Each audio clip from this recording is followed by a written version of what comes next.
ఇవాళ పొద్దునే ఒక వార్త మాట్లాడుకున్నాం. ఏదైతే వైవి సుబ్బారెడ్డి విశాఖపట్నంలో ఫ్లోటింగ్ వంతెన ప్రారంభించారు సముద్రంలో. ఇది ఒక గొప్ప ఇది అన్నటువంటి. అయితే తాజాగా బస్ బే గాలికి ఎగిరిపోయింది. అప్పుడేమో జగన్ది, ఇప్పుడేమో బాబాయ్ రెబ్బన్ కట్ చేసిన ఫ్లోటింగ్ బ్రిడ్జి అల్లకు కొట్టుకుపోయిందంటూ నారా లోకేష్ ఆ విషయాన్ని హైలైట్ చేశారు ఇక్కడ.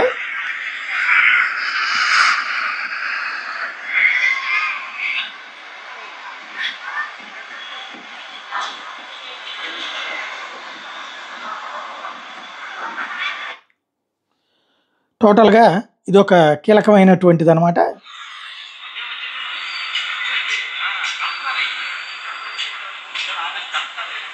నిన్న ఇనాగరేట్ చేసింది, అప్పుడే కొట్టుకుపోవడం అన్నటువంటి.